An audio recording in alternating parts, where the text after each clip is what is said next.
So, I'm gonna just light a candle because I always do. And this is the spirit. This, to just set our intention to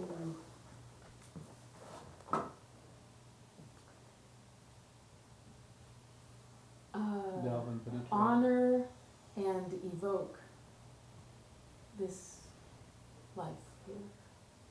And I thank Alex for initiating this.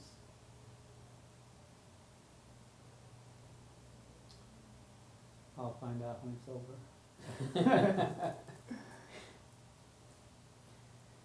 As you can tell, I'm nervous about it. The tremor increases. Mm-hmm. Fear. I've become very sensitive to fear, noticing it affects me much more. Affects your tremor? Yes. I'm a fear barometer. Fear and cold. Mm-hmm.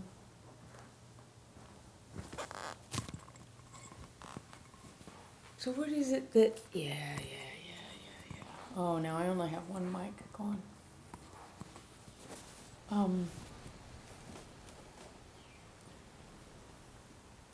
Should I take the time to get 2 mics? Sure.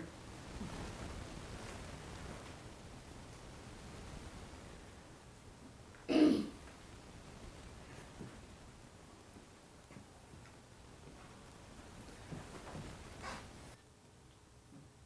you want to put it this way and put the chairs closer together and put it, or just like this? If it'll stay there, that'll be much better. Without pushing the button, I presume. Oh, no, actually turning on would be good. Now, is that going to be squeaking because it's rubbing against the chair? I think it just sits there, it'll be fine. What do you think? Can you let go of it? I can let go of it. The question is, what happens? Oh, maybe just sticking it like along the side. Actually, That turns it off. I think that's okay. Oh, okay. It may fall down. That's all right. So what I remember from the first bird story is, I remember a great many things, but one thing that I remember is that Billy moved with a speed and a determination that I have never seen before or since in him to catch that bird that was wounded. Bird. Yeah. And I felt like I saw in there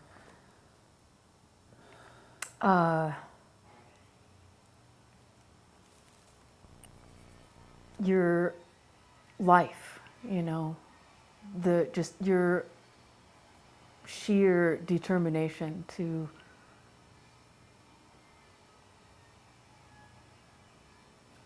end suffering or to help. We were driving together in my car down Highway 1 to Santa Cruz. And there was a bird in the road. What kind of bird was it? It's a gull. A gull. With one wing completely limp, dragging the ground in the middle of the road. And so I wanted to at least get it out of the road. But it, of course, tried to run away when we tried to catch it. But I caught it. Tackled it. Dived and tackled it. To a flying leap down through the bushes yeah. It was, we were on it long enough that it looked like we might not be able to do it. And Billy changed gears and just got the bird. And then we had this gull. Which Janna had wrapped up in a jacket or something. Mm-hmm. But when we tried to drive, it would start freaking out. So we just took it to a beach and let it go away from the road. That was a complex experience for you. Very much. Yeah, I would love to hear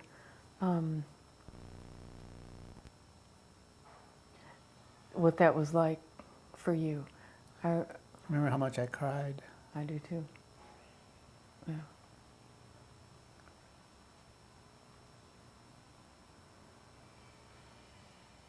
This was also not long after my diagnosis with Parkinson's and also severe arthritis in one wrist, which felt like one of my wings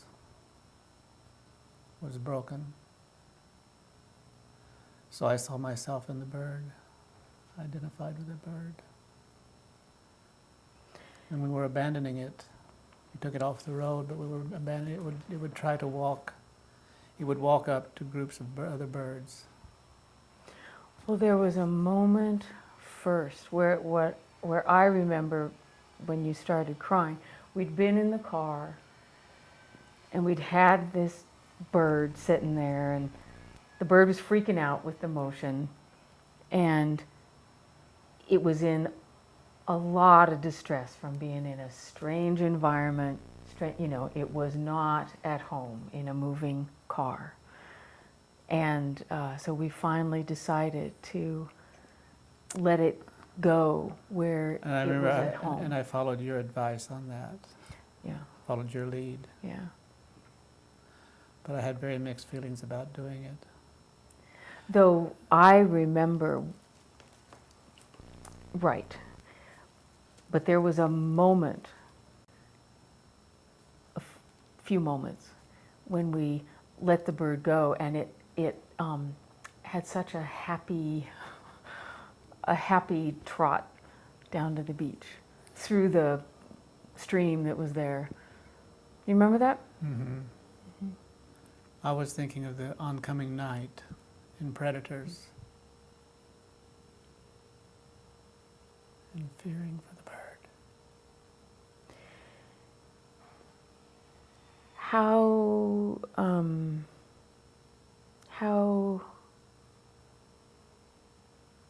your wing is even more broken than it was then. Mm-hmm.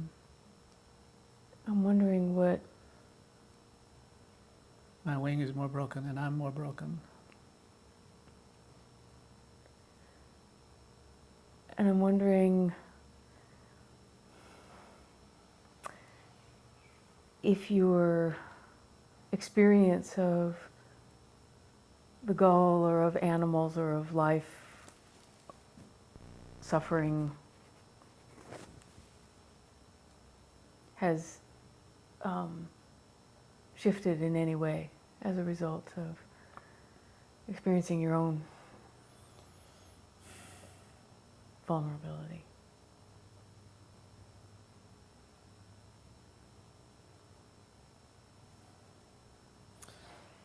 There's words from a Leonard Cohen song, Waiting for the Miracle to Come. And I experienced a miracle once on the dance floor as I was warming up.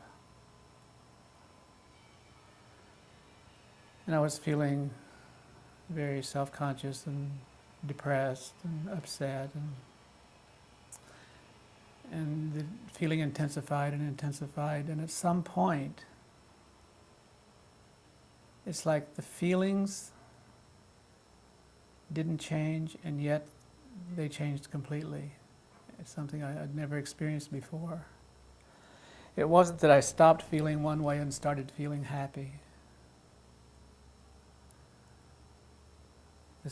I could identify it's the same feelings I was experiencing differently, and I shifted from feeling really bad and sad into feeling ecstatic, joyful, and deeply grateful. And every once in a while I remember the fact that I had that experience, even though I don't recollect the feeling itself. And I hold that up something on TV last night. Did you ever watch Doctor Who? Yeah. It's a spoof on science fiction, but it's also very profound in many ways, where the evil creature disguised as a human is seen the glimpse into the machine, which is also God. It's so far advanced, and all of her evilness drops, and she just glows, and she says, "Thank you, thank you." It's like this, as if this moment of seeing the glory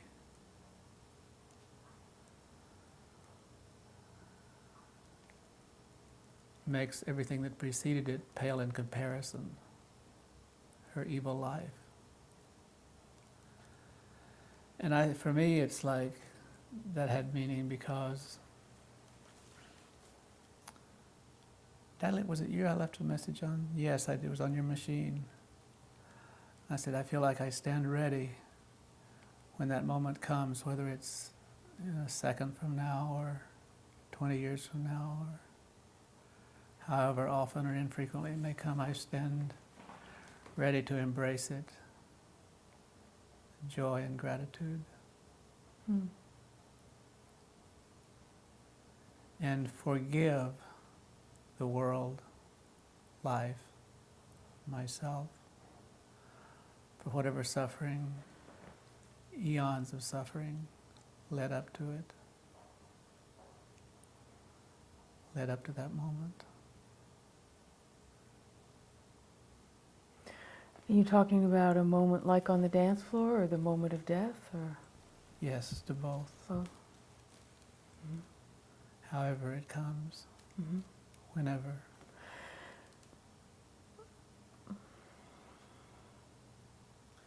What was it, do you feel like that led up to that moment or encouraged that moment to happen? I don't know.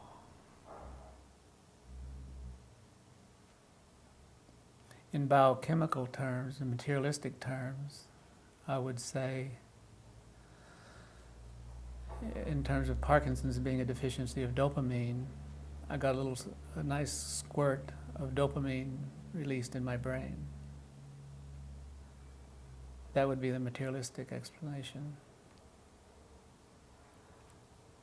And I'm not familiar enough with non-materialistic explanations to say what it might be otherwise.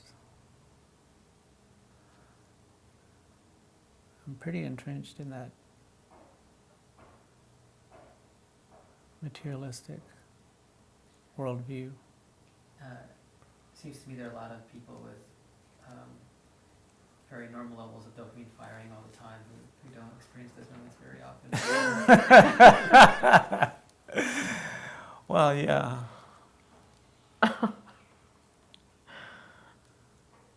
Well, I've heard it said that if people live long enough, almost everyone would eventually develop something diagnosed as Parkinson's.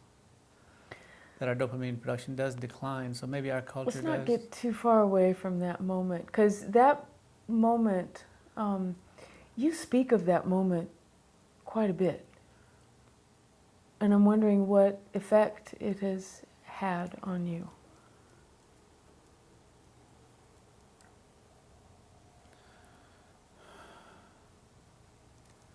Had a effect analogous to, not the same as, but analogous to my experience many years ago with psychedelics. Mm-hmm. That this, just a remembering that a very different experience of life is possible than what I have than the matrix that I've come to accept as normal. Mm-hmm.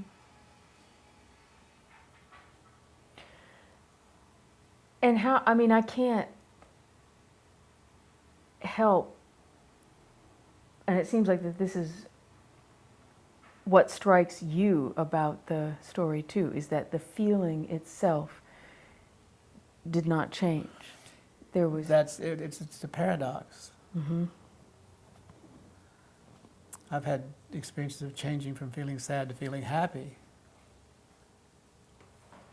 But And I was stoned at the time. What does that mean? With marijuana. Thank you. But what does that mean?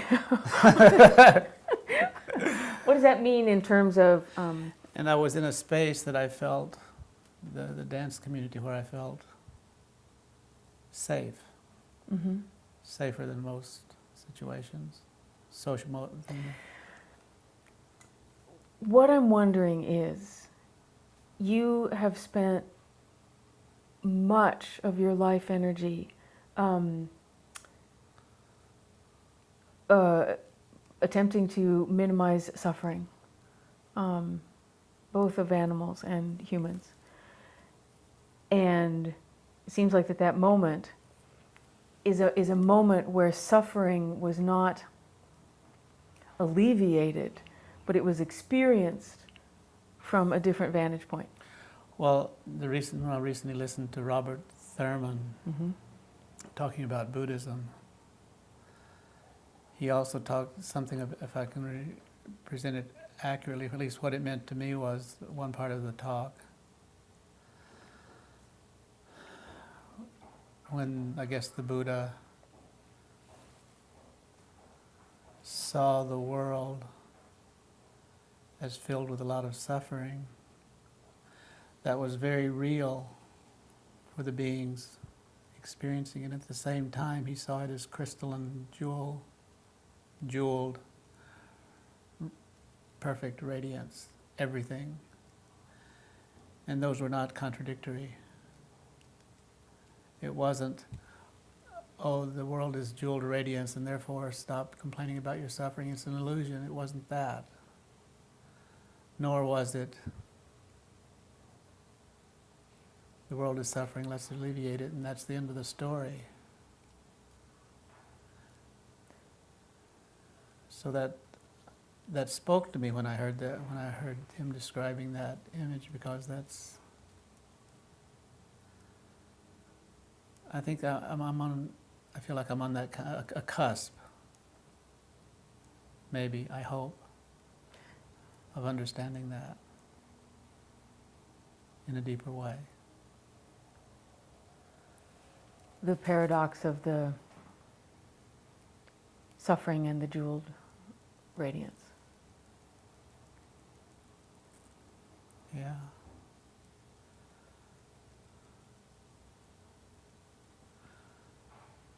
I'm also very conscious of my tremor, my discomfort with my body. Discomfort. What do you mean as you sit there? What's the discomfort?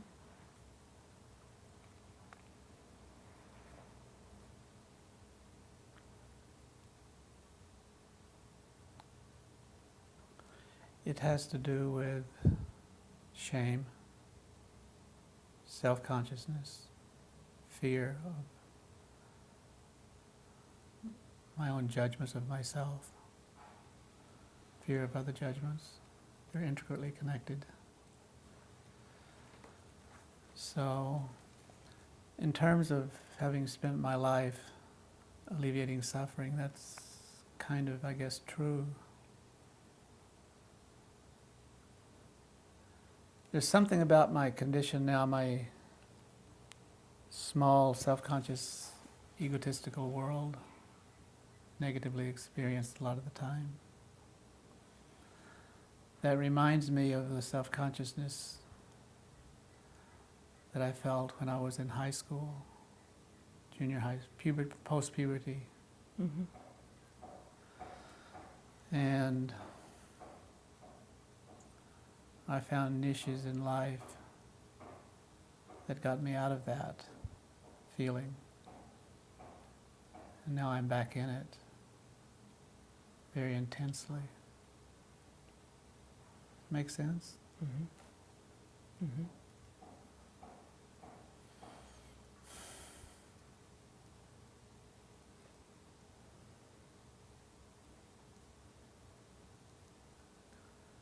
Zoom in. Cameraman, zoom in.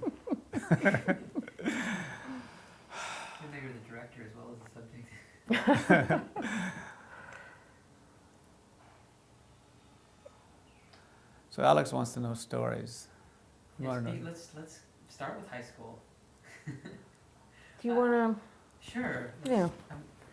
You probably already know this stuff, so I'm sorry if I'm boring you, Janna, but I don't know anything about high school.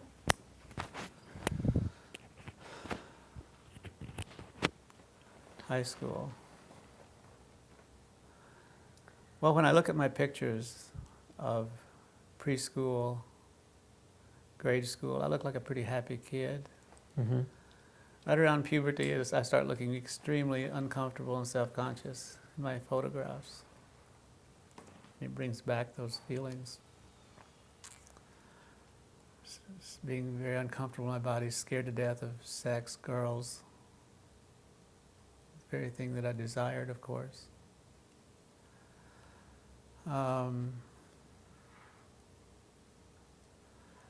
Yeah, very self-conscious.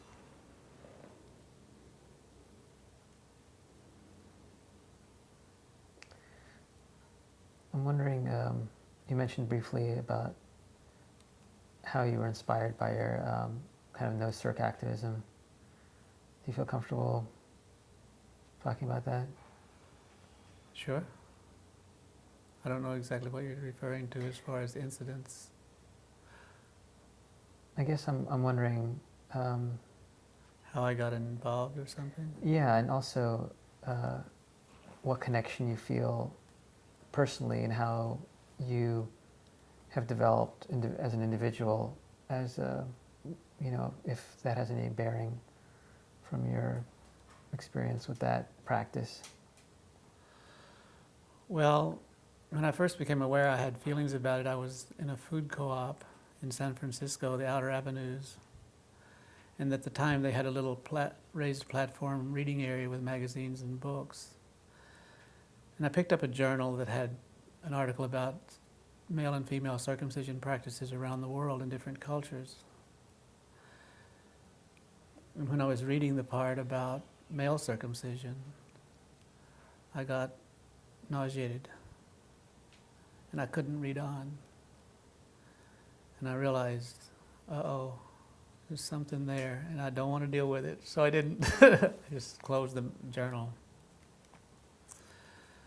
Didn't deal with it until I wound up in touch with a woman who was an anti-circumcision activist. And she had gotten fired from her nurse's job because of her activism. Marilyn Milos. And when we got to know each other, we were lovers for a while, I learned more and more about the issue and became involved through her.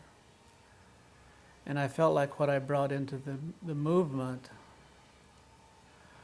was an awareness that I'd gotten by being involved in the anti-Vietnam War movement and the anti-nuclear movement, and from a distance, the civil rights movement.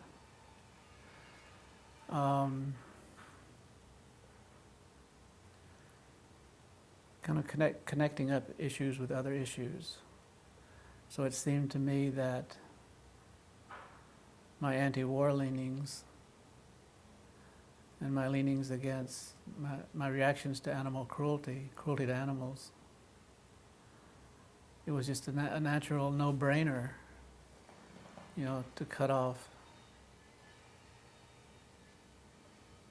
highly sensitive, completely functional normal tissue in the absence of any pathology, you know, from, you know, to cut off highly erogenous tissue that's perfectly healthy from an unconsenting, unanesthetized person seemed to be the height of cruelty. Not ongoing, temporary, but it just seemed that way. So does that answer your question? Yeah.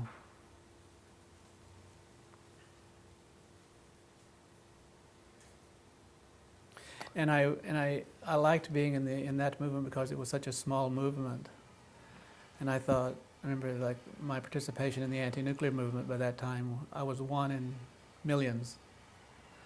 In the anti-circumcision movement, I was one in hundreds involved. And that whatever I had to bring from my own insights, wisdoms, abilities, would have more relative impact in that movement than in the anti-nuclear movement, so I focused on that and less on anti-nuclear stuff.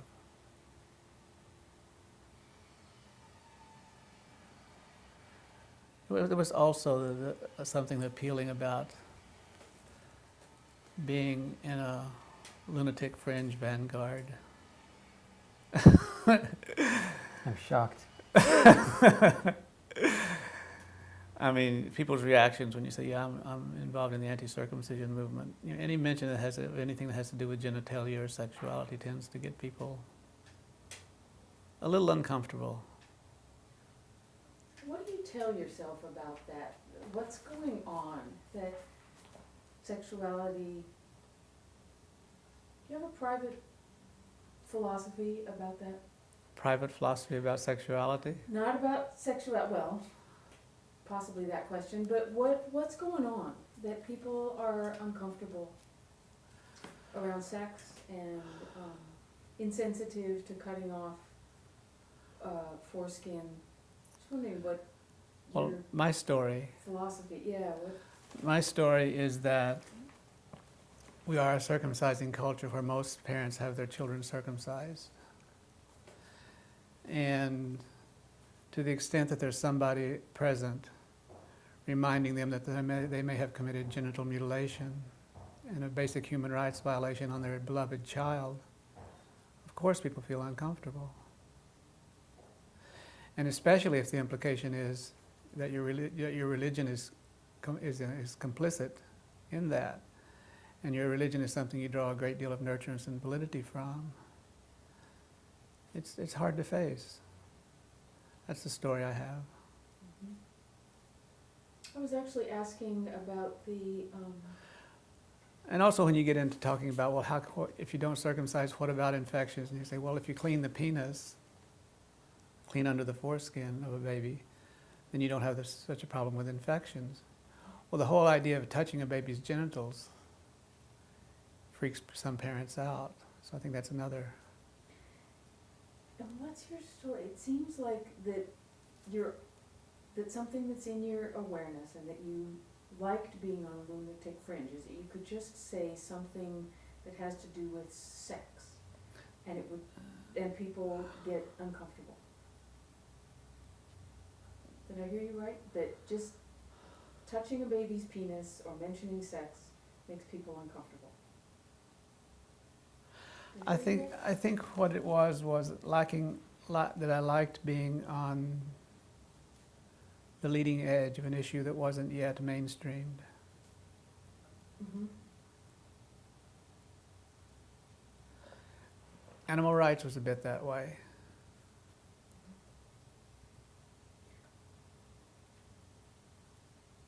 So you felt that your energies would be more efficiently used, in a sense, because there's an underrepresented cause? Partly that.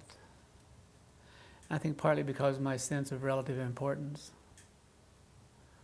That would be like one of masses in the anti-nuclear movement, but I was one. So I wasn't one in masses, so it was partly egotism. I would say it was all egotism.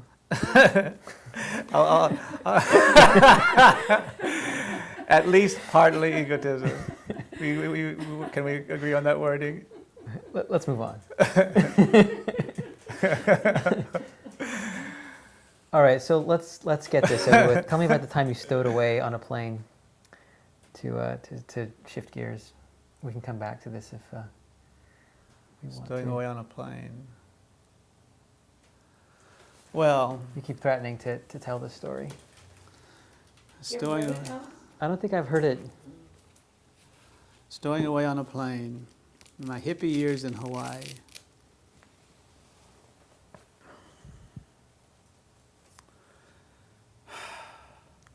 speak clearly into the microphone so that the proper people can Can be use this identified and against you. tracked down and arrested. George Santos, Lynn Kobayashi, with whom we both lost our virginity with each other initially, and Diane Hartel, who I was lovers with, or sex partners with for a little while, whose father was head of the ROTC program at the University of Hawaii, and she was in the anti-war movement. The four of us stayed up one night, all night. We took acid and drank some wine, and we stayed up all night because the two girls were leaving the next morning for Japan on a charter flight. So in an old university building that was not being used, officially graduate student offices, I think we were living there. That's where we spent the night, just hanging out. And then early the next morning, their flight was leaving early, very early the next morning, we piled in my pickup and drove to the airport. I was wearing a wraparound, an army shirt with Che Guevara's picture stenciled on the back, and flip-flops, no driver's license, no passport, no ID, nothing. It was a very loose time in Hawaii. We drove to the airport, and at the airport, for the first time in their planned trip, I suddenly got the urge to go also to Japan. We went to the Japanese garden. Have you been before? No. But a previous girlfriend had encouraged me to go. She was Japanese American. But I'd never been interested until then. So we went to the Japanese tea garden at the airport and smoked some grass, which had the effect that the acid had not really come on that strongly the night before, but somehow that caused the acid to come on more strongly. And so when we checked them, they checked in and proceeded. This was pre-9/11 by many, many years. Proceeded to the gate, the four of us, to see the two of them off. We went past the checkpoints where they were checking only spot checking passports and tickets. So we actually passed the security point. George and I were with the two girls. And we looked at each other and said, damn, we could actually get on this plane. And we walked out onto the tarmac, onto the airfield. It was before they had these tunnels. And stopped at the base of the steps going up to the plane. And I said, we looked at each other. We didn't say anything. We looked at each other like we really could do this. And I was vacillating. And some guy getting on the plane, tapped me on the arm and said, come on, there's plenty of room. And I did. Was that the devil on your shoulder? No, it wasn't on my shoulder. And I got on I stepped up to one of the steps and walked onto the plane, took a seat. The stewardess came back and said, I'm sorry, sir, this seat belongs to someone else. So I moved a couple of times when they asked me. And I wound up in a seat that wasn't claimed. And the plane took off. And there I was, stoned and tripping, and no identification whatsoever, and dressed outrageously, long hair, beard. And I wound up, during the flight, it was a long flight to Japan, I confided to the person on my right and left what was up, and they were cool. So it became kind of known in that part of the plane what I was up to. And one of the people in that part of the plane was uptight because he had paid for his ticket and I hadn't paid for mine, and he turned me in to the person in charge of the charter flight. So I was busted. I was met in Tokyo by airport police, I guess. Held for 10 or 12 hours until I signed a paper saying I promised to pay them for the ticket, and then I was sent back to Hawaii. That was my... That was my... Did you pay? No, I found out after I got back that what they do, they bill stowaways the full first class, non-advance purchase fare, not expecting to get paid, but then they get to write that off their taxes. So they get a tax write off of their taxes, which is probably more than they would have gotten if I'd bought a charter ticket. So what happened was I was living in the country with some friends. One day a registered letter arrived for me, and it was from the airlines, and one of my housemates signed my name, and they never did anything else. They just made an attempt and then dropped it. What year was that? God, I don't know. Way back when. Back in the day.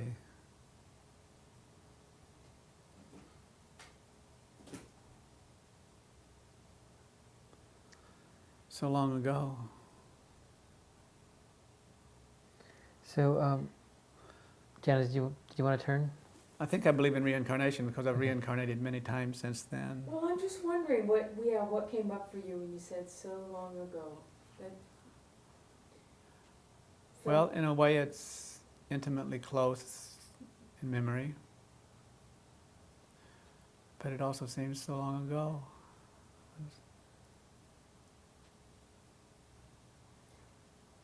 I was so much younger then. I'm older than that now. Paraphrasing Bob Dylan, paraphrasing normal. What's it like to say that, to see how long you've lived, to be talking about something that happened decades ago in another life? Do you feel rich, or do you feel sad? I feel glad. I feel glad that I was acting on my impulses in the best, wisest, and most authentic way that I knew how at the time. Looking back, regrets? Any regrets? A few. Want to hear them? Yeah. Yes. Very few, actually. There was a banyan tree growing near the University of Hawaii on a side street that my girlfriend, Renee, and I used to park our truck, like it was like a converted bread truck that we were living in, bread delivery truck. Actually, before that, it was the same pickup that I'd driven to the airport, which I'd built a camper on the back of. But we used to park under this banyan tree, and I felt very close to this banyan tree, kinship with the banyan tree. And then a few years later, I was no longer with Renee. I was living in a house across the street from the banyan tree, with a whole bunch of other people, big old house. And I woke up one morning to the sound of chainsaws. The property across the street with the banyan tree had been sold, and the house that was on the property and had a big yard was going to be torn down into something like an apartment building or something built. And they were cutting down a banyan tree, which is quite a job because they're big. It took them days to cut that tree down. And I didn't try to stop them. My urging was to climb up the tree, chain myself, and say, I'm defending this tree, to do what I could. And I didn't because we were illegally too many people in our old illegal house. And I didn't want to endanger my housemates and my living situation. So I regretted that. I didn't. Well, wouldn't moving into the tree actually improve the legal situation in the house, since there'd be one less person there? well, I would still be living officially, because if they arrested me, they'd ask me, where do you live? Fair enough. So I felt like I copped out, so I regretted that. Still do. My girlfriend Renee, we lived together for a couple years. Once or twice, once I remember, and I'm thinking there might have been twice, when she was upset about something and crying, I acted out a movie script that I've seen in a lot of movies, which is to slap her. Kind of to bring her, the motivation was to bring her to her senses, snap her out of it. Had the opposite effect. And I regret that. Any more regrets? Do you ever look back on your life and kind of imagine other parallel stories that could have become your life?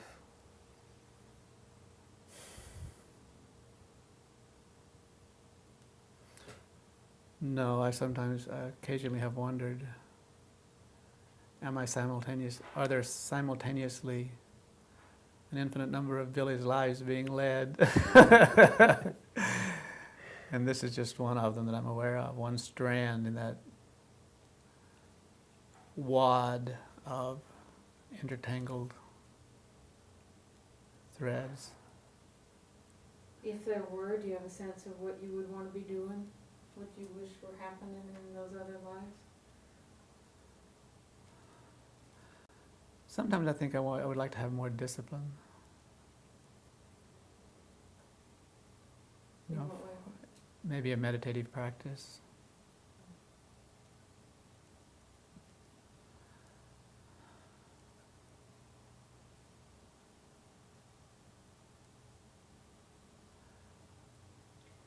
But as my Asian medicine practitioner that I was dealing with for a while about my Parkinson's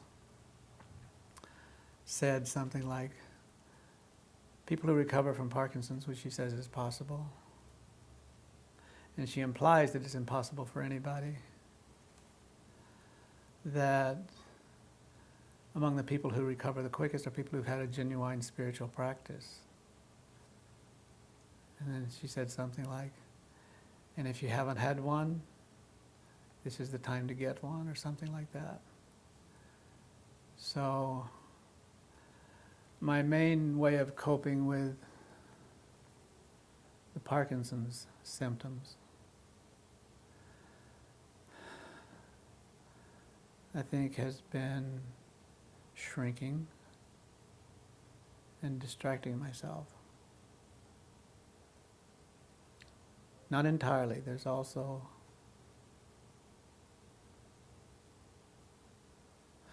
your influence, Janna, Say more, yeah. about the framing of my experience, because I experience it as very unpleasant to be the depression, discomfort with being in my body, certain kind of stiffness, which is not consistent. It's not always there, but it's very common.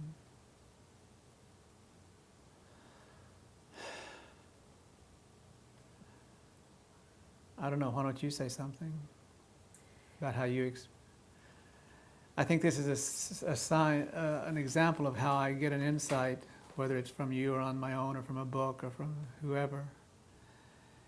And I tend to lose my grip on it. I forget it. I feel like I benefit often from being around you in terms of how I frame my illness.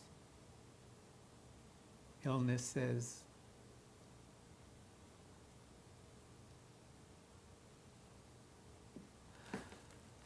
Tremor and stiffness,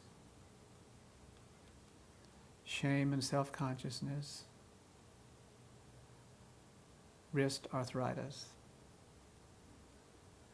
and toe cramping, which makes walking difficult.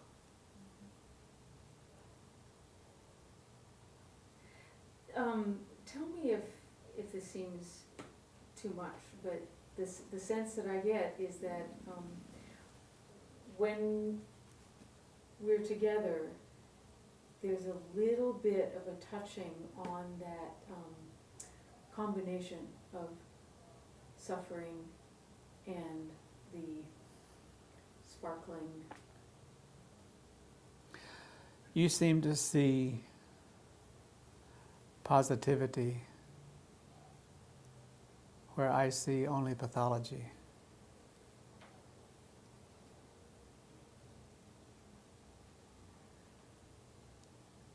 I would say that, yeah, I would say that I see you more clearly than you see yourself. That I mean, like right now, just looking at you, I see the acceptance that is you, the openness that is you, the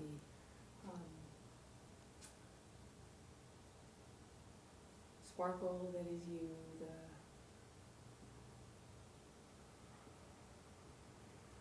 humility that is you, the vulnerability that is you. Which I guess is why I like being around you. I like being exposed to this different perception. It's nice to have a little counterpoint to my viewing myself as completely pathological. It's nice.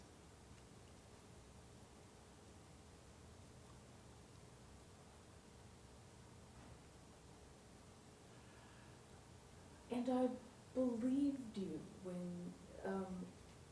a few minutes ago, when you said that you have no regrets.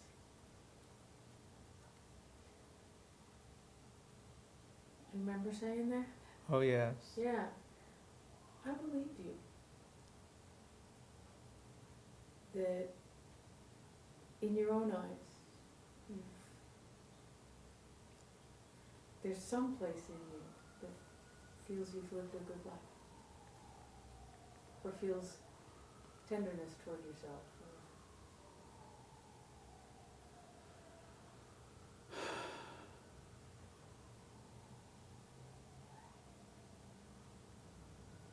Yeah, I think that's what I was touching on when I said I felt like I was ready to accept the grace and the blessing if and when it comes, whenever it comes, however it comes, and to forgive the suffering.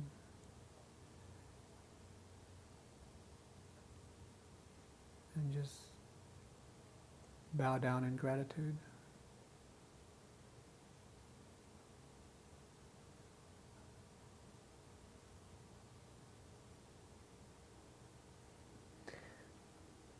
What does your spiritual practice look like these days? I don't have one. Okay. I've never had one. Mhm. Well, I was raised in the Bible Belt, fundamentalist Protestant Christianity. It was beautiful. I'm very glad to have come from there. I think I understand a lot of George Bush supporters in ways that people who didn't come from that background don't appreciate.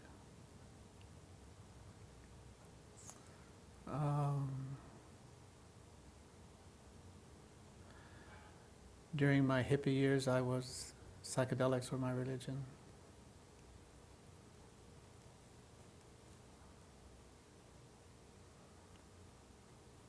Sex has been my religion.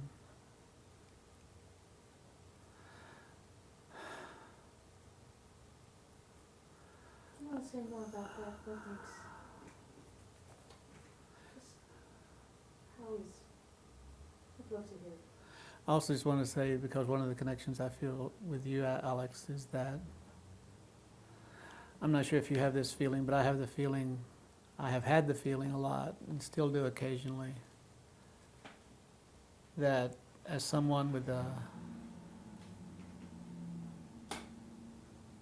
sensibilities or with a heart that leads me to veganism, I'm an alien in this culture. This culture meaning human beings on earth. And yet, I'm connected with these people. So it's a confusing, difficult place to straddle.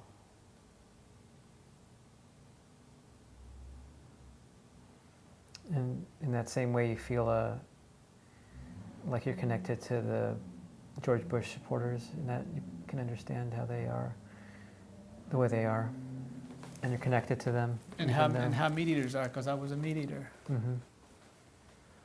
My mother and father were meat eaters. My father took me hunting.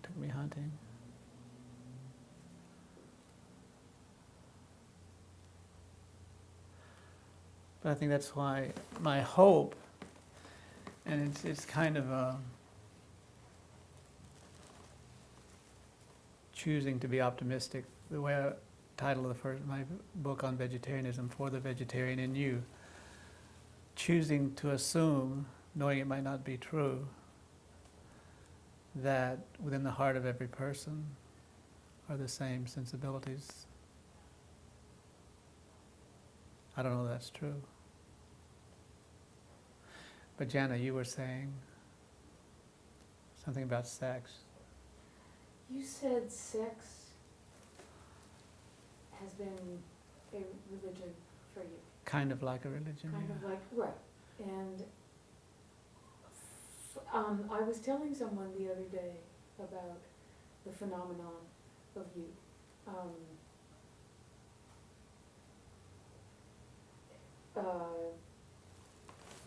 And I know that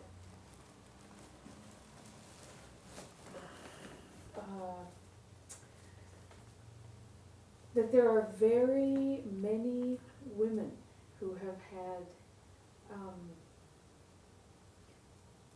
special experiences with you.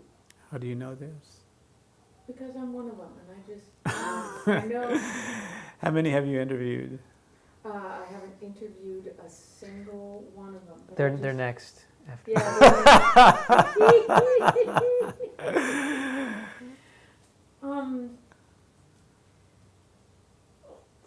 My sense is that it's been easy for women to trust you, and that's part of how you have had so many partners. Does that make sense? Probably, yeah. And I've never heard you, I know that sex is important to you, it is big to you, but I don't think I've ever heard you say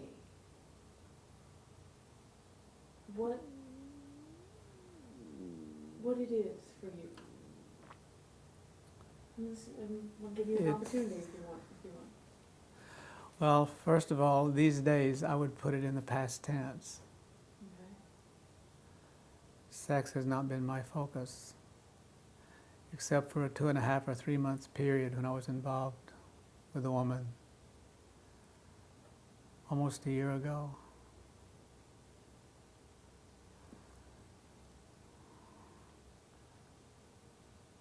Part of the reason it's not the case now is that I don't feel sexy. I don't feel sexually marketable in the way I used to feel. I never felt I was Mr. Stud, but I did feel, like Alex here. Please. I am merely sitting at the feet of the master. God no telling what my life would have been like if I had Alex's looks and charm and money. I see what you're talking about in terms of his qualities. They are quite good in the charm department. So, Did you mean any of that you're sitting at the feet of the master, or was that totally fooling? I think there's a large kernel of truth in that. What's the kernel of truth? Let's just hear it from somewhere. Well, I think you probably have more experience with it than, but just from where I sit, I've always experienced Billy as someone with just a sense of an ability to tell the truth as he perceives it, much more so than the average person, and there's that quality of honesty which I think is hard to find. And when a woman might be approached, I imagine that their BS detectors might go off most of the time, but with Billy, I think there's something disarming, about his style. I would think. Does that resonate with you? Yeah. You man the camera. She's coming in. She's coming in. Man. She's coming in, folks. You can hold that up. Yep, I can.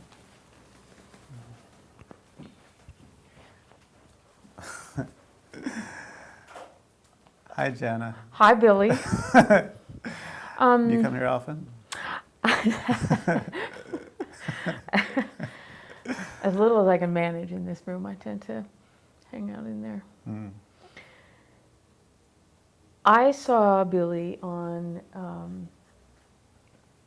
the dance floor first. He was out on the dance floor, and I was sitting on the side, back when in the old boogie place, and I immediately felt this like, ooh. Safe was the word that came to me, that he would be safe to be with. He was beaming and just moving around easily, and I said, that guy is my next, I'm going to dance with him. Next guy. I'm going to Next dance with dancer, him. next lover. No, I just said I'm going to I'm going to dance with him to be safe and easy. And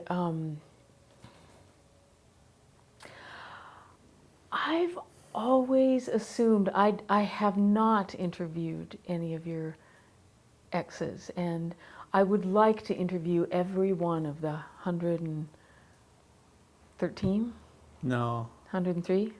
something like that. That's sexual experiences, not lovers. Okay. However brief or however limited. It's quite arbitrary, actually, what I realized compiling the list, which I did. Because I think that sexually, everything, the lunge for the bird, the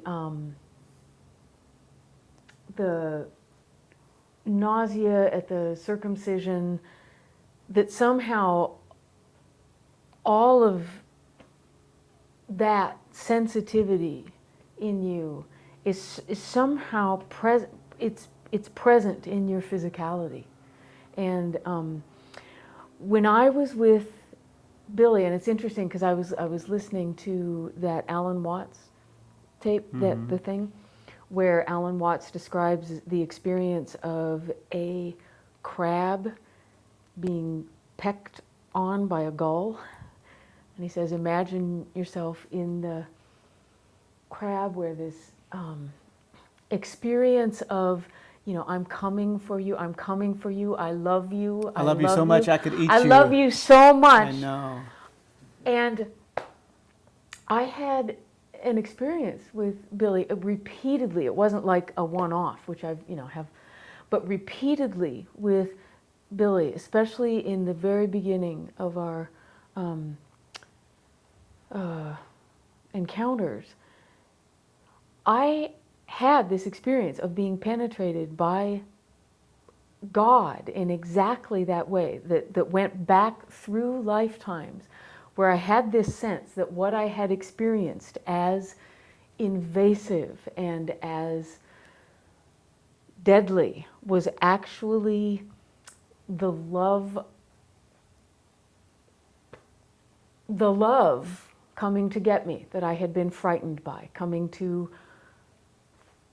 love me. that I had been frightened by. And I felt healed through many lives with you. And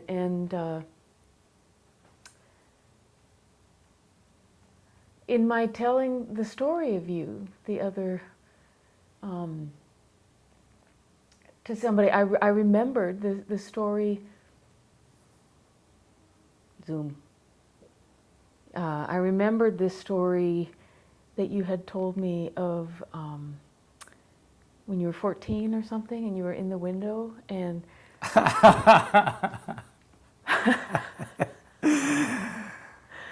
Shall I tell it to Alex? I was aiming at the wrong place then. um, I didn't catch the gesture, Janna. Okay. no, let me tell it, because I think Okay. We'll tell the essence of the it. view I have of you, well, it was like 14 in a window, masturbating, assuming that the women, the girls going by, would be like fascinated and drawn, yeah? To Classmates, small town. what that says to me, that suggests a certain innocence and a certain purity to me. Just an unself-conscious, pure. Desperation.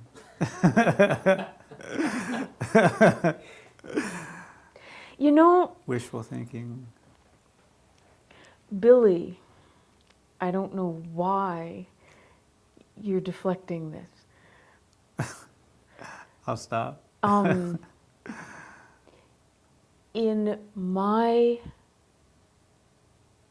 records and in my experience of you, you have something very pure going on in your body and in your sexing. And in my record, pretty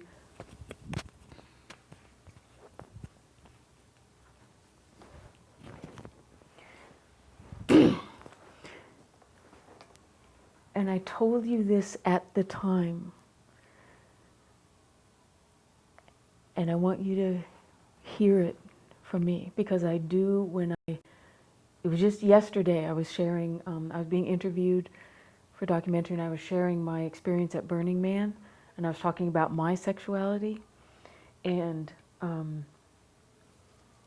this actually is how I experience you in my world.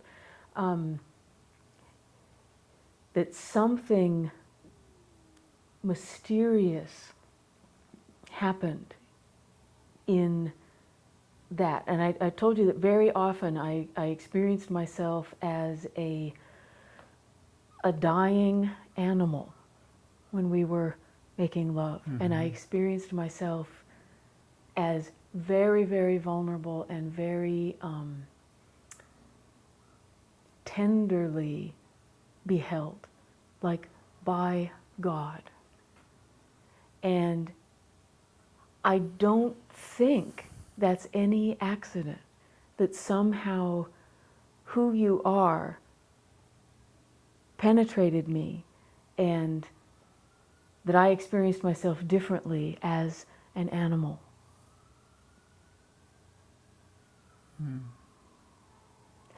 And specifically as an animal who had known fear.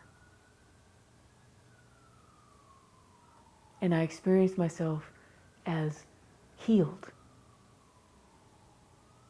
as animal who had known fear. I mean, not completely, obviously, but it's one of the remarkable energies of my life.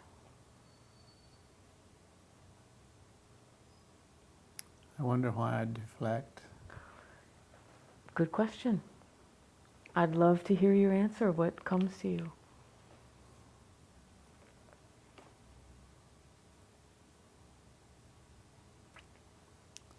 I think in part it's protection against egotism around that. Mm-hmm. Like the person who laughs at themselves rather than puffing up too much. I think that's part of it. Part of it is discomfort.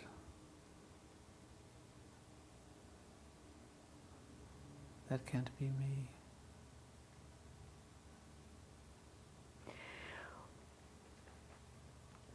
Well, it's not in a certain way. It's bigger than you. And something else, when you talked about meeting me on the dance floor and making love with me,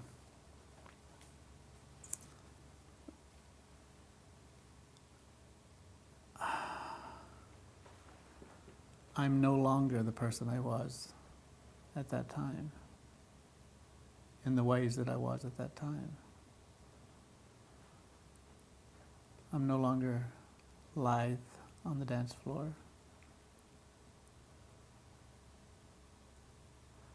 I'm no longer unself-consciously bold and assertive in bed. So at least a couple of mainstays of my identity have crumbled.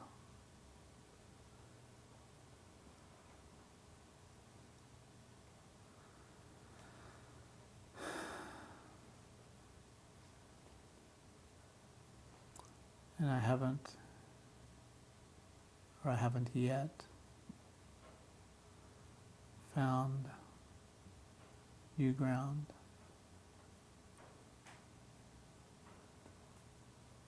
Or new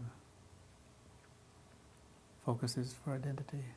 That's why I keep trying to mirror the identity and the suchness of you. But what comes up for me Yeah. when you say, when I saw Billy on the dance floor, blah, blah, blah, it's like, yes, I remember that. I remember when I was like that. And on the one hand, it's nice to remember and talk about it. On the other hand, another way, it makes me sad.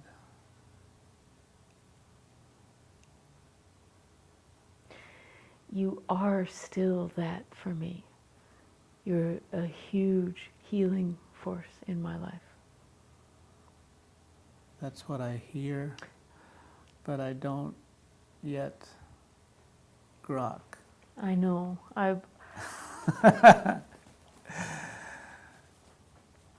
Same way he didn't quite understand why you wanted to film him.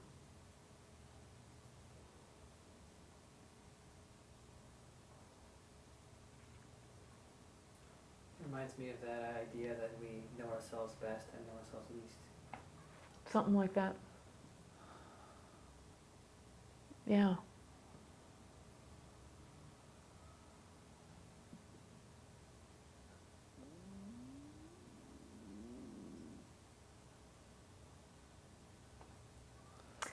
That's where it stands. That's where it That's where it stands. sits. Yep. Yeah. And I haven't been seriously tempted to kill myself. Although there have been times in the last couple of years when I wondered if I might be better off dead. And there's other times which seem nicer, where I feel like I might, I don't know, but I might gratefully accept it as a new adventure, unencumbered by this illness-stricken body.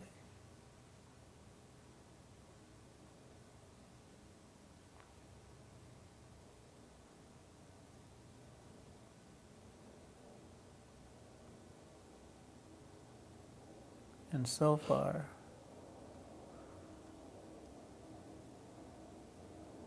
willingness to hang in there, waiting for the miracle to come. Probably, probably not recognizing that it's here already. It's my guess. And even now, I may at some point have to give up on this project of getting you to see what I see, but I hope you don't. I can't tell you how jangled the last 12 or so hours have been for me. Just, no, more than that. I have been in such a torn apart, just kind of dismembered state. And just being with you as you tell me about, as you just be with your vulnerable, as you just be yourself, my response is like, thank God, something real, I just,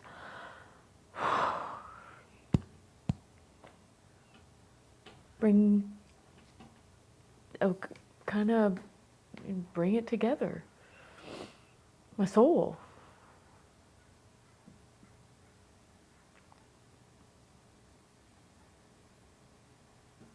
I hope you don't give up Alrighty then. on your project. Alrighty then. If I change my mind, I'll let you know. Okay, because I can get pretty Yeah. insistent. Yeah.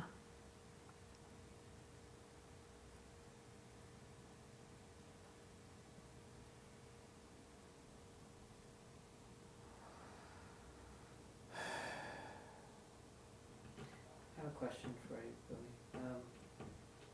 How do you feel that the way your body has been, has that had any effect on your ability to do things you've done in terms of the alleviating suffering, that kind of work you've been doing for most of your life? I largely checked out on activism, mostly checked out on activism a number of years ago. I think when I moved to Europe, I got out of my circles here, activist circles. And when I came back, I haven't plugged back in. The few times I've gone to places, it's been kind of like, well, I'm glad I went, but didn't want to repeat. Or I've been repelled, like been there, done that. And that's not what I'm supposed to be doing now. So I remember when you and I went down to the federal building, remember? Mm-hmm. That was my activist impulse. After 9/11, there was tight security around the federal building in San Francisco, and there were some activists who were pitching tents and camping out there in a vigil. And I wanted to go down and join the vigil, because I could sense the march toward war in response to 9/11. And we went there, and I don't remember too much about it, but I remember neither of us felt comfortable being part of the scene. So we went for a walk, during which my car almost got towed because I had parked in a zone that I didn't realize was a tow-away zone.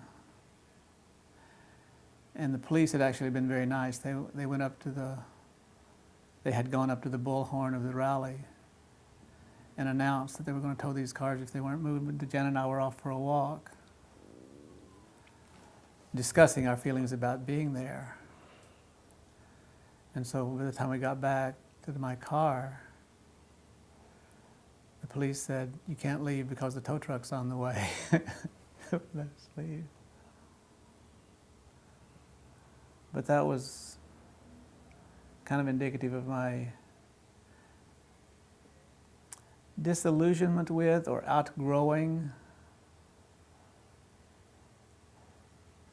many manifestations of the peace movement, activist circles.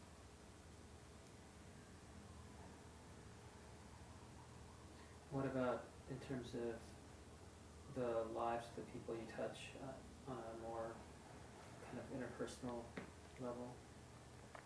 That's something I'm less aware of. I mean, how I influence people? I'm not so aware of that. Are you aware of how Billy touches you?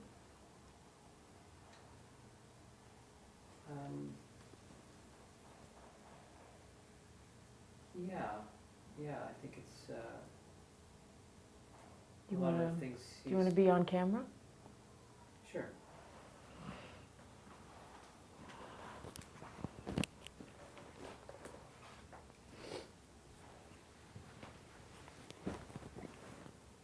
Time check, 3:30.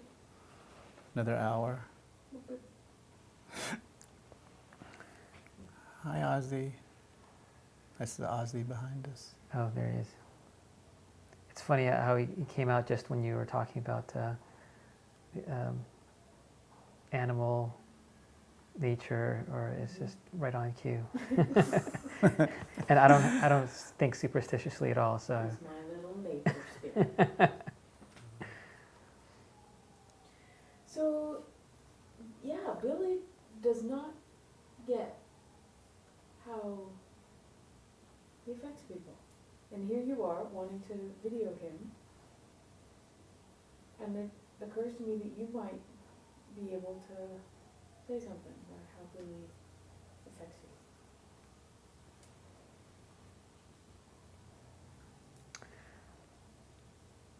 I wonder if I can verbalize it, because it's I think something you mentioned really hit a nerve with me, that there's a lot that's not verbal, that's just like a body language presence, which I think is just very steady, and you know, you hold your gaze much longer, I think most people would, and I think it's I tend to associate that as with sort of a, I guess what people would call like a high status behavior, in that which is interesting in comparison with some of the other things that I experience you doing, which is sort of a more of a vulnerable kind of style of being. And I think it's a very powerful, that seems to me as like a very powerful combination of someone who's who comes across as being allows himself to be vulnerable, and yet is also has a certain core strength that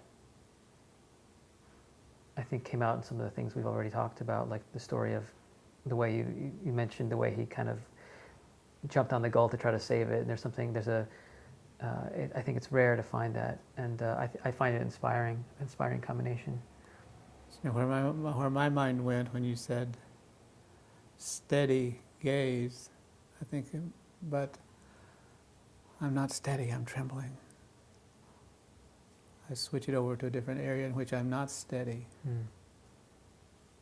and focus on that.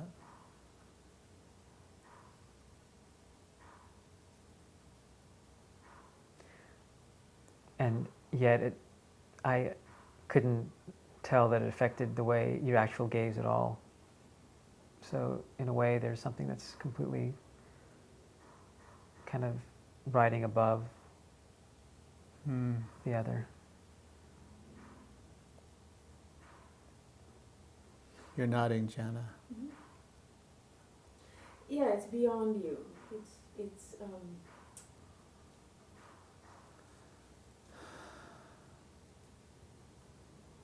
beyond you. It's not anything that you can identify with, or, well, it's just the particular being that you are. That there's something very rich in your presence.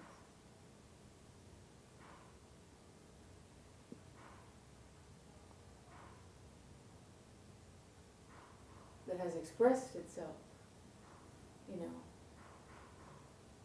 in the concerns for animals and for, you know, the vulnerabilities of the flesh. But it's a sensitivity, it's a strength of sensitivity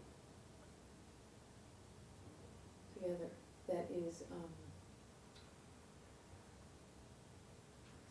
soothing and deepening to be around.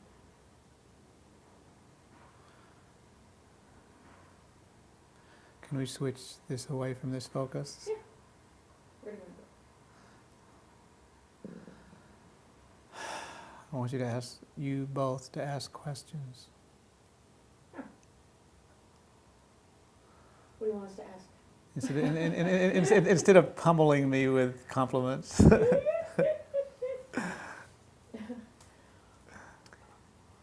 Probing difficult. We already asked you why you found, Jenna already asked you why it's so difficult for you to accept compliments.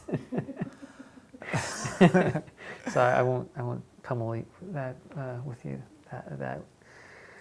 with that again. Just right now, looking back, what's your favorite memory? Just looking back, what's the greatest hit that pops out at you? We have at least 103 to choose from. 2 images came to mind. Mm-hmm. One was fucking you, and the other one was the first time I fucked Renee. The very first time you had sex? No, Oh. that was my second lover, I believe. Well, second real lover, yeah. Do you want us to ask any more probing questions about that, or move on to another Only if you are drawn.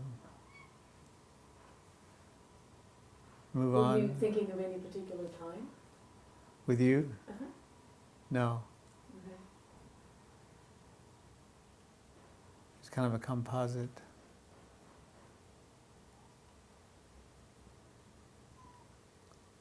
Although the time does, now that I think about it. Well, it's 2 things actually. One is just the look on your face when you approached me on the dance floor. The very first time? Or stationed yourself in my path. Uh-huh. I did. And the other one was the time when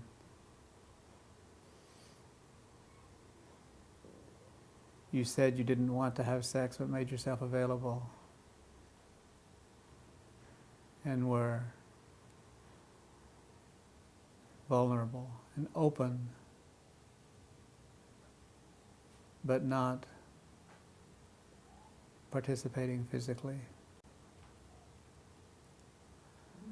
but somehow indulging in a richness of the whole situation, where I was going for the physical pleasure involved, regardless of whether you wanted it or not.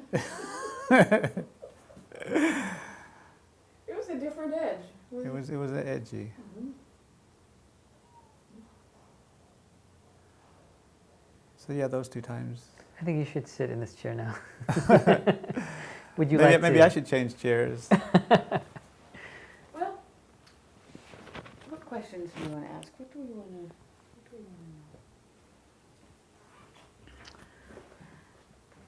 know?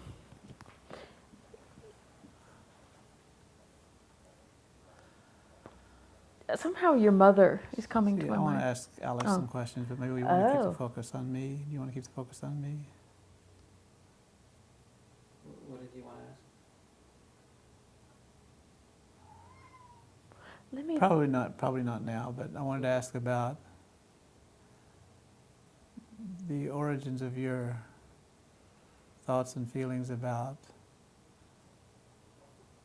animals and veganism on the one hand, and circumcision on the other, coming from your national and religious background, cultural background.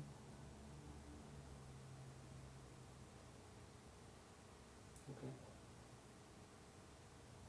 Do you have any feelings about whether you want to get that on film or have that be later?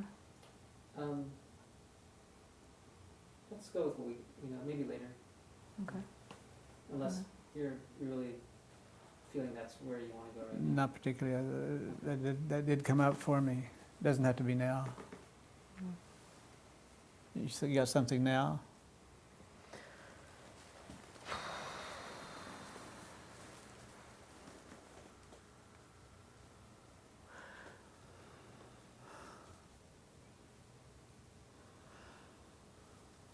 Uh, I'm realizing how uncomfortable I've been sitting here. really? On camera? Partly on camera, partly just sitting, Mm. as opposed to getting up, walking around. Okay. Should we take a break? I don't think so. I think I'm starting to get a little more relaxed. Okay. Okay. But I've been sitting very stiffly and uncomfortably. Okay.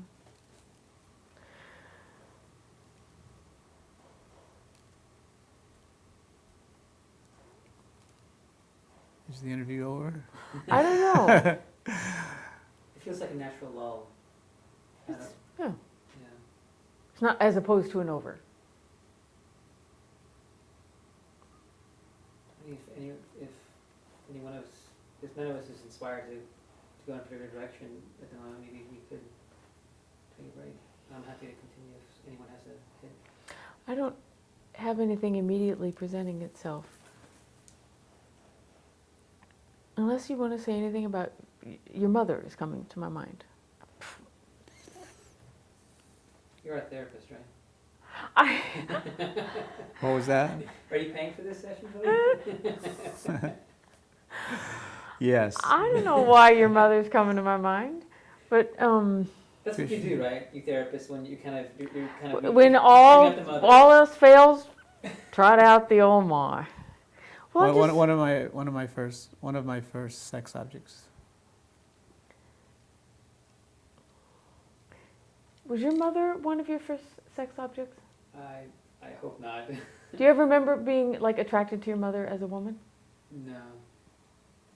I was. Yeah. That's okay. We don't think you're a complete freak.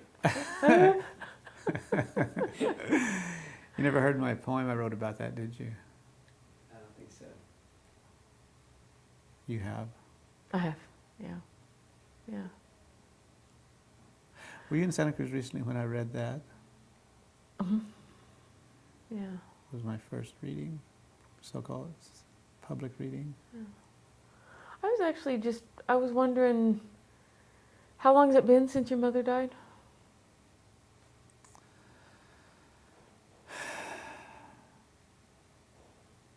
95, I think she died. Not that long ago. 12 years. Yeah. Do you think about her? Oh no, just Seldom. yeah. And when I do, it's very affectionately. Yeah.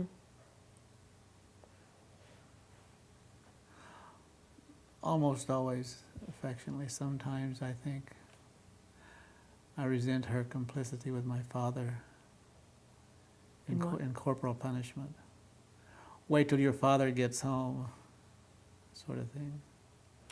I feel like I should have a file on corporal punishment, and that I should know exactly what you're talking about. And I find myself Spanking. drawing a. Phys- I.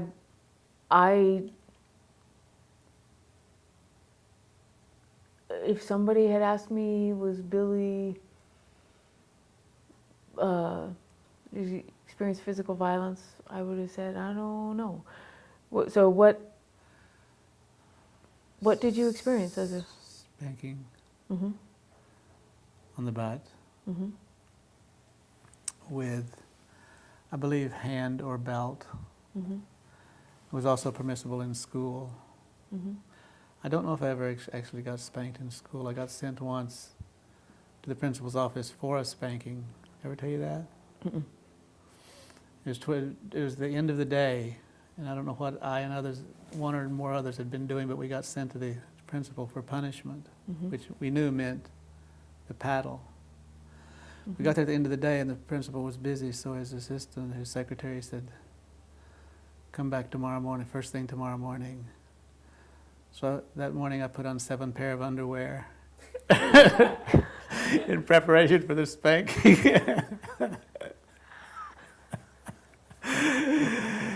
And the teacher forgot, and the principal forgot, and we never got called back. And for several days I wore that underwear just in case. But, yeah. There's an interesting story that I had. It only comes from storytelling. It doesn't come from my actual memory. Mm-hmm. I got from my mom late in her life. That at the kitchen dining room table, I talked back to my father about something. And we were playing out apparently a rehearsed script that happened every once in a while. He stood up, started taking off his belt to punish me. And I deviated from the script. I stood up and with lips trembling said, "Daddy, you're not going to do that to me anymore." He broke down, cried, and never whipped me again. That comes only from my mom's telling, not from my memory.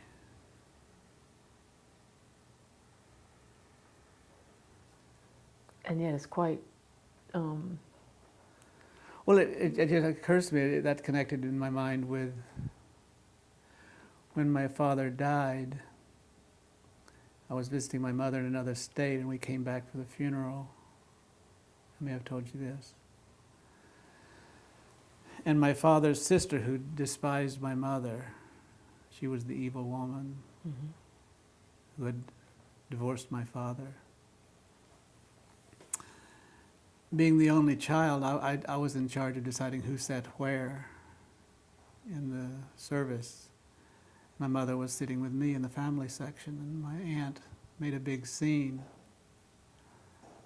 that she shouldn't be in the family section.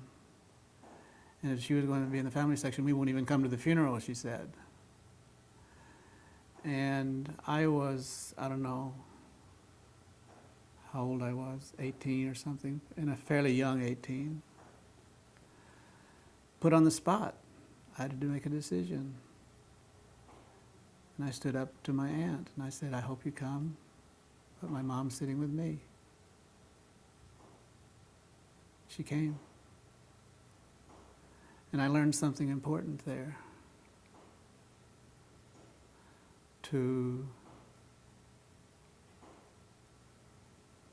It was an early lesson. I didn't learn it completely, but it was an early lesson in not being afraid of conflict. Mm. That conflict happens. Mm. Scenes happen.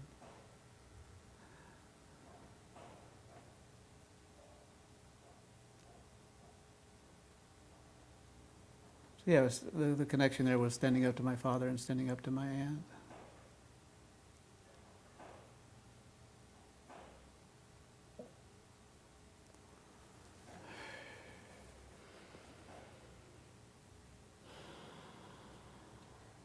What's your situation with family now?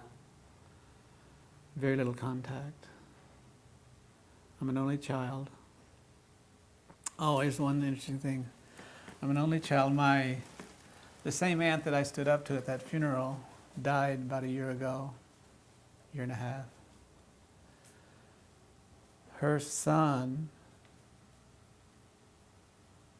has married a couple times, got a very nice, friendly, liberal wife now.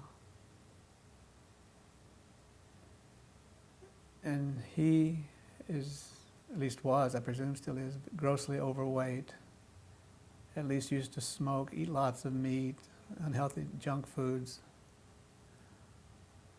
And I always figured I'd be the healthy one when he kicked the bucket, even though he was younger than me. So it's humbling that I'm the one who's ill and he's not, at least not explicitly. And they're going to be coming out to her daughter's, maybe, wedding in Tahoe in December. And they want to come down and visit me in Santa Cruz or San Francisco, my choice. And it's kind of freaking me out. And I wish they wouldn't come.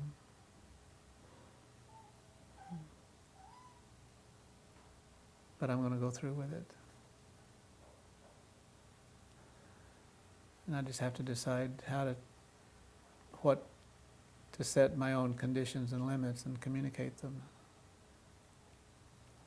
Like, I don't want to go out to a restaurant because I feel self-conscious about eating the trimmer, handling a fork, eating with my hands. I should move to India.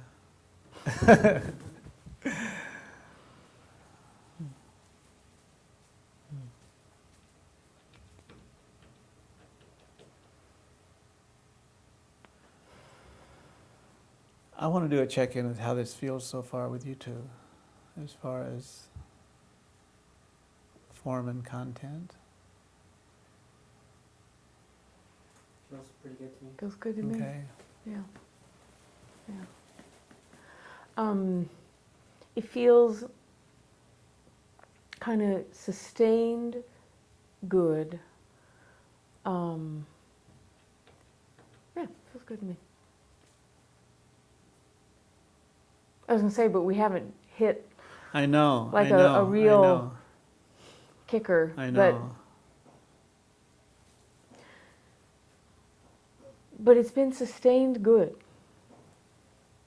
And I keep thinking that what I want to do is grab my camera and have it like right here so that we can play it back and have you see the presence that is you. In case, And see what my response is. yeah, and Yeah. just to, yeah. I might go, See. oh my God, I can't stand to look. You might, in which case I would hit the rewind button again and until you could, you know. Well, part of both the fear and the attraction penetrate. to this project was seeing myself Mm-hmm. as the camera sees me, as I see the camera seeing Mhm. me. Hold that.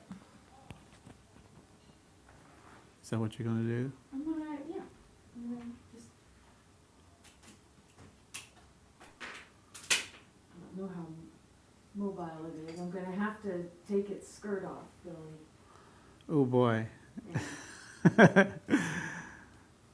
Alex is the lucky one. Let me help. Let me help you, dear. Yeah. There we go. Naked. Naked. and free. All three legs exposed. Yeah, all free. Oh my God. Hopeless. Angle. Look at this.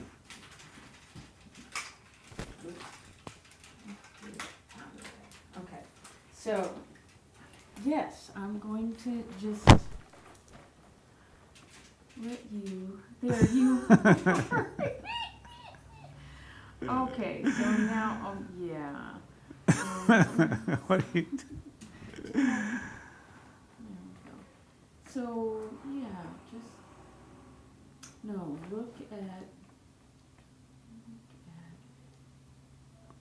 at? Look at the lens for just a minute. Yeah, there you go. Yeah. So looking back now, what do you see as your favorite memory that stands out? Still the same ones, or see anything different when you look back? They're still up there. Actually, there's a memory of a baby photo of me playing with my mother on a blanket or something in the yard. Mm-hmm. And we both looked very happy in the picture. Mm-hmm. That comes back. Mm-hmm. Various baby pictures where I seem very happy. Mm-hmm. There was riding on a streetcar in Kyoto, Japan, looking out the window and seeing this young monk standing on the side, maybe waiting for a streetcar. And we looked at each other and grinned, and it was a smile of enlightenment. It's like we just saw each other and we beamed and recognized each other completely.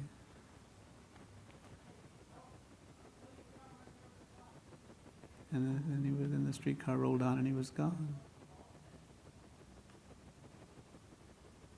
It was quite a moment.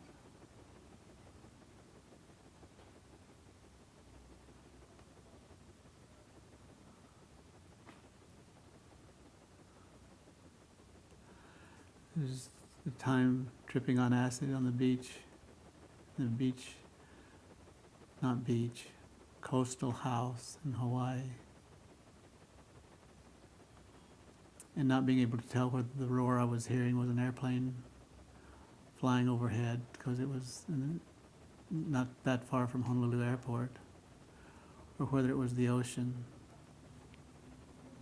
The distinction between man-made sounds and natural sounds dissolved.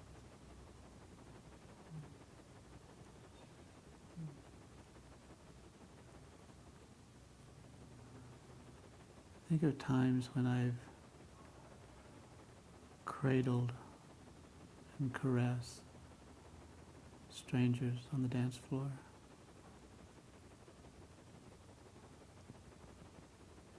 Or been cradled and caressed by strangers or semi-strangers.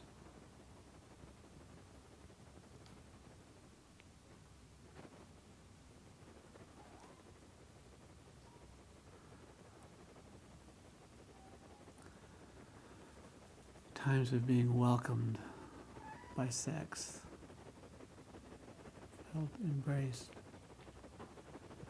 Another Leonard Cohen line comes up, and for a moment I was made whole or something.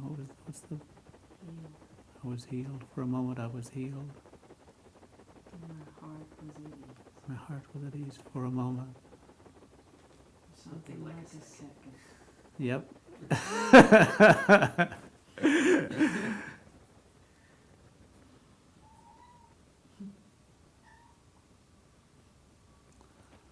So that's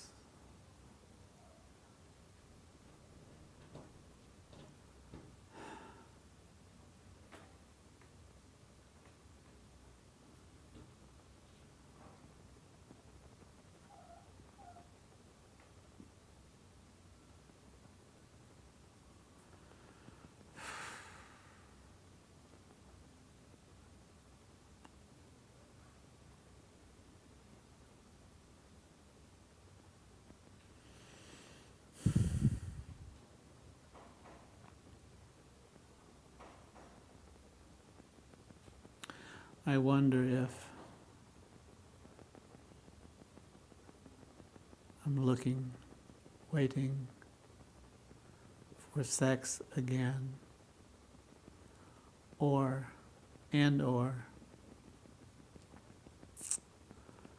looking for another form of that for which sex was an expression.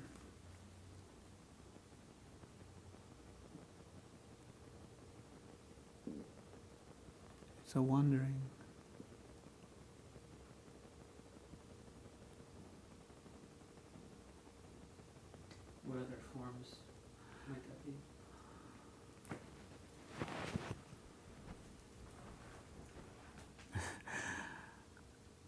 I don't know, but I think of that moment on the dance floor when my feelings changed from fear to joy in a relatively short period, very short period of time, without the feelings even changing. I don't know what other possibilities there might be.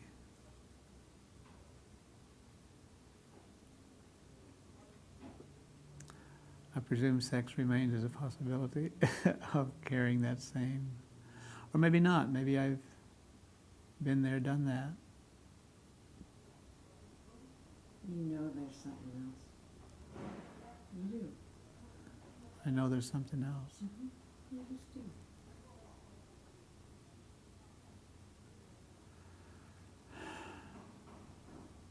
You know. But I'm impatient. I'm really so impatient. I want it now. I don't want to wait for the miracle.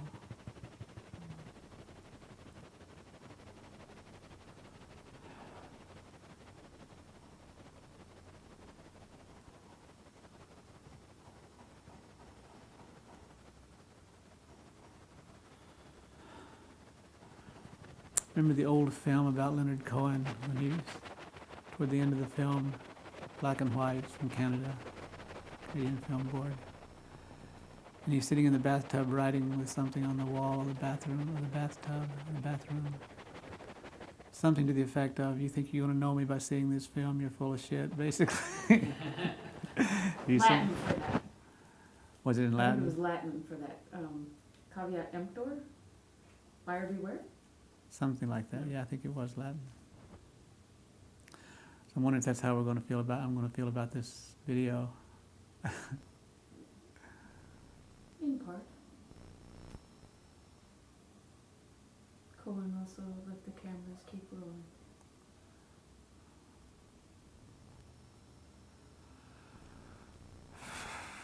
If Lenny can do it, Billy can do it.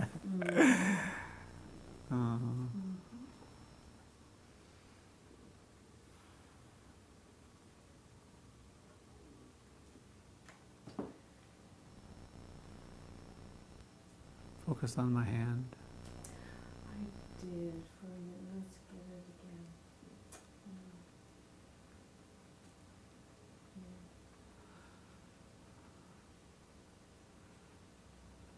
I'm tired of hiding it, trying in vain.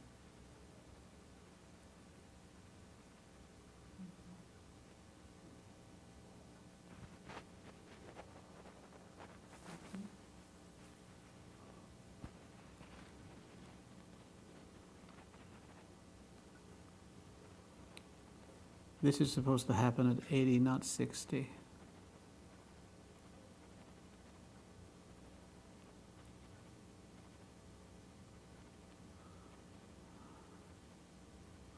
And I resent all the health publications, the vegetarian magazines, the AARP magazines, featuring all these 75-year-old glamorous, healthy, mountain climbing, mountain bike riding, movie star looking seniors.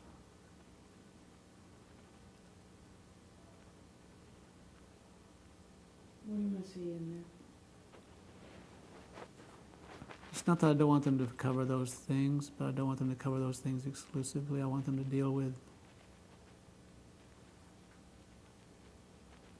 other realities that people experience, that I'm experiencing now. The superficiality, I remember a story that I wrote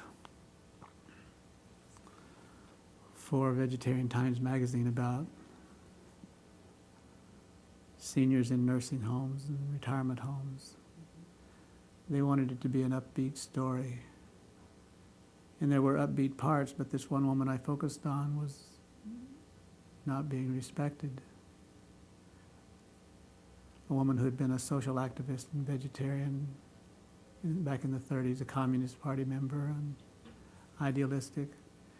She was in a nursing home being fed meat, even though she wanted not to be. And they didn't want that in the story. They wanted only the upbeat parts, only the positive. So it's the same, that's my objection.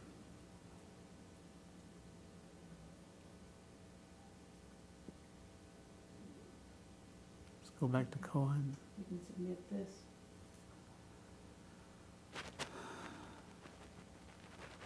My mind goes back to the Cohen song from Dear Heather. The teacher, he goes to visit his teacher in an insane asylum. Oh, I like having, I don't know,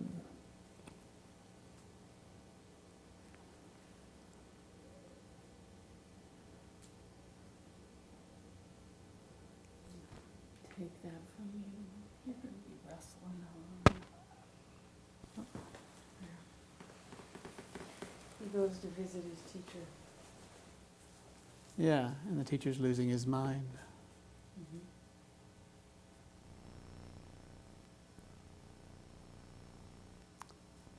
And he's moved. And he doesn't condescend.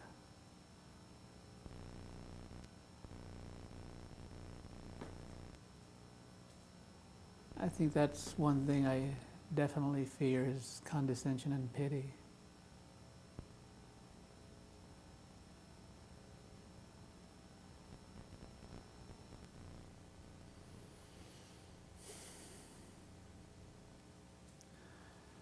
And my question for myself is, can I come to a deep enough understanding of that to realize that if you pity me, it's your trip. It's not about me.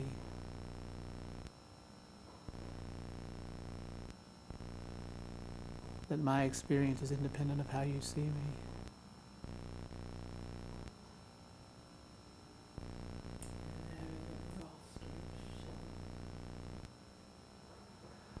Well, that's been my attitude. That's why in my life I've basically kept distance from people who were sick, mentally ill, handicapped. By and large, that's been my approach.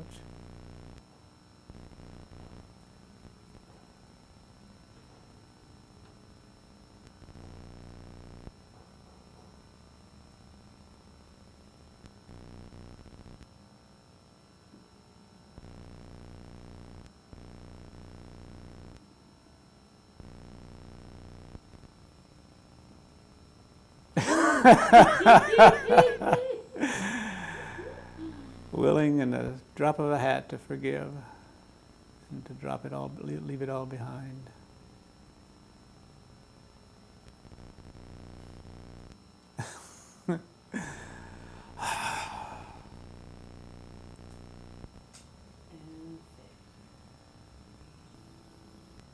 Can you fade? No, that's the end. Yeah. First line. Wait, wait.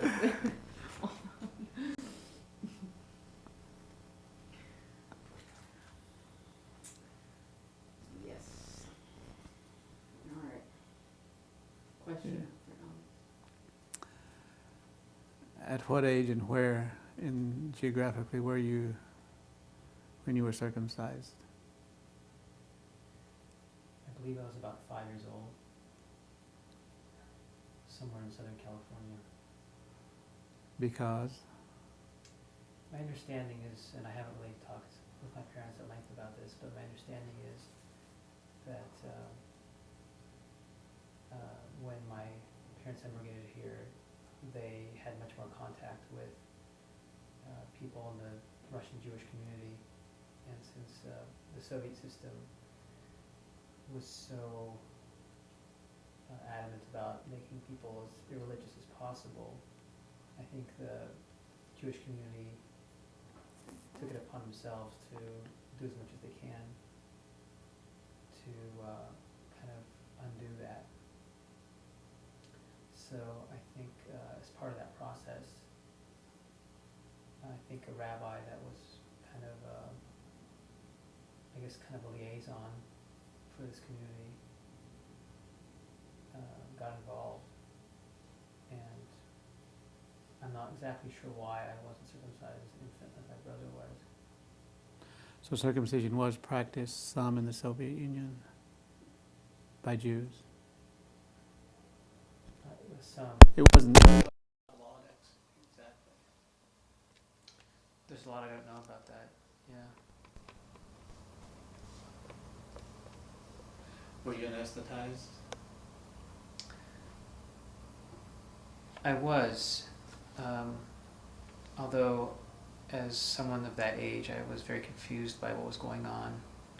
Whether it was explained to me or not, I don't think I quite understood what was about to happen. And I think it was very traumatic, to say the least, having sort of just become conscious about relationships and awareness of my body was developing. I think it was a very traumatic event, physically and psychologically.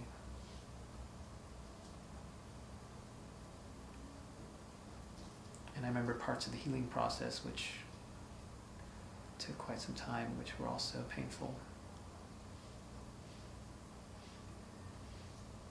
Did you, when you were older, like when you got into puberty, was there ever any connection in your mind between your sexual experience and being circumcised?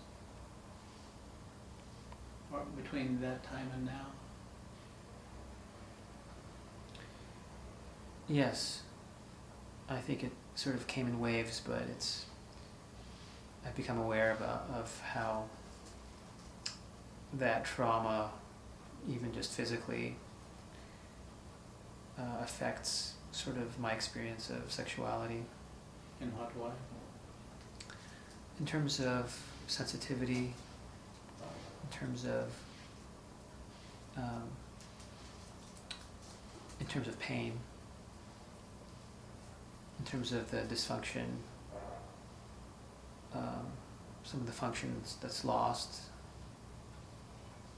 And I realized that I have reason to be grateful, since a lot of people who have gone through circumcisions have ended up with being much, more mutilated than even the tradition intends.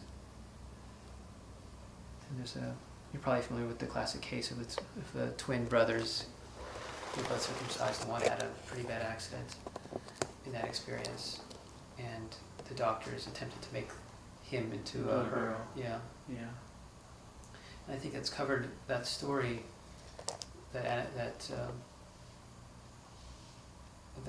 That story, I think, is mostly trotted out as something that's used to point up how difficult it is to change one's gender even as an infant, because of all the other chemistry that's involved. That's usually the focus of that. It seems to me kind of strange that that's not the whole cause of that event in the first place isn't thrown into as much question. I know. You ever get the feeling, I have, that sexual intercourse is my glands, the head of the penis,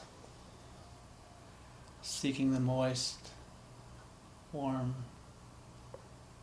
caressing that it used to have from the foreskin, finding that in the fleshly folds of the vagina. Do you ever have that feeling? Or wondering?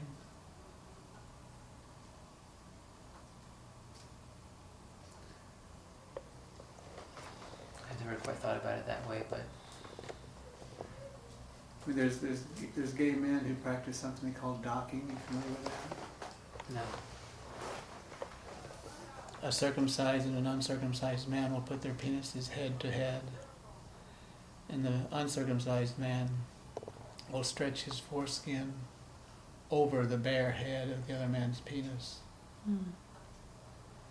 which to me sounds as much comforting, nurturing as it is erotic.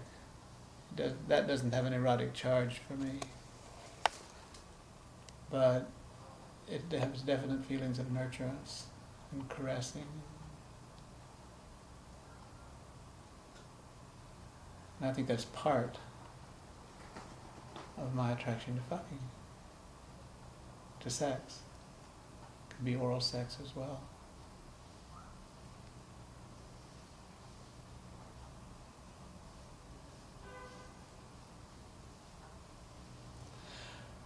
So when were your first vegan inclinations? When I was about 13, I read a book, a science fiction book, that introduced a big, brawny, vegetarian character. And And you identify with big and brawny? I identified with the simple thought that the character raised to the other characters, which is, well, animals feel things, and they obviously feel pain when they're being killed, and if I can avoid doing that, I will. And so it was just as simple as that. So I told my mother I'd be vegetarian from that point on, and she told me that I would probably die if I stayed vegetarian.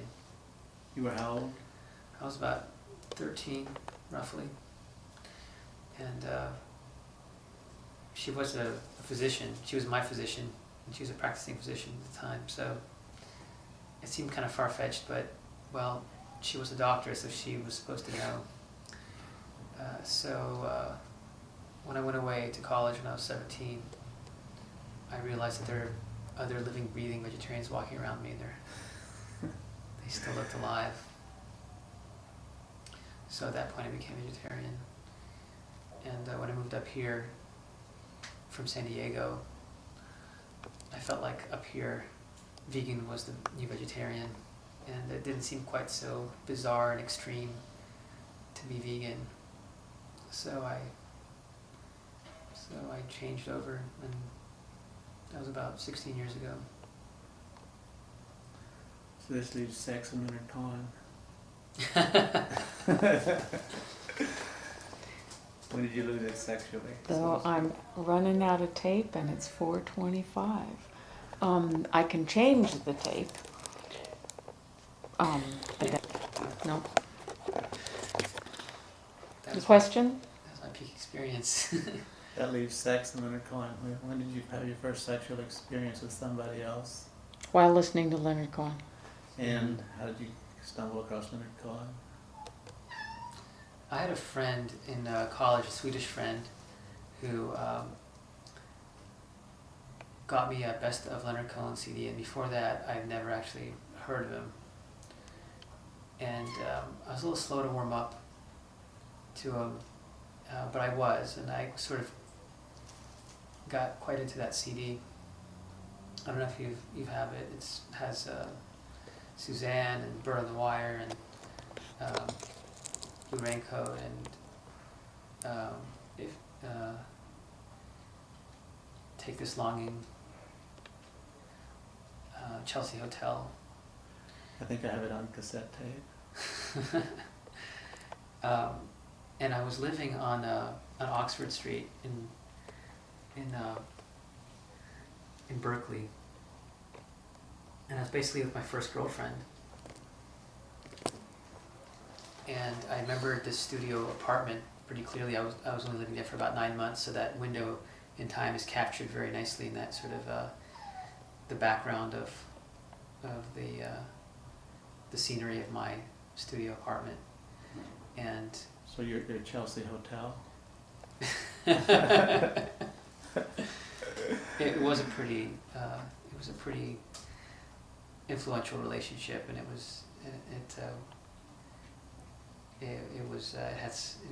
definitely had a lot of ups and downs. It was very difficult for me at times, but one thing I really remembered clearly that was really made the whole experience somehow highlighted was somebody was a huge Leonard Cohen fan, in the complex that I lived, or the apartment building directly across, because like clockwork, 3 or 4 times a week, I heard the thumping of First We Take Manhattan and I'm Your Then we Man. take Berlin. Yes, and we'd be lying there, and it wasn't even coming from my stereo. It would be coming from like the it's almost like it was coming from the universe. These strains of these poetry and song. That was sort of the soundtrack of our relationship, and it was fitting because our relationship was troubled in proportion to how Leonard Cohen, how much he's troubled. And so I think that kind of seared the influence of Leonard Cohen on my kind of earlier years, which is kind of carried through. Yeah, Janna seared Leonard Cohen on the later years of my life.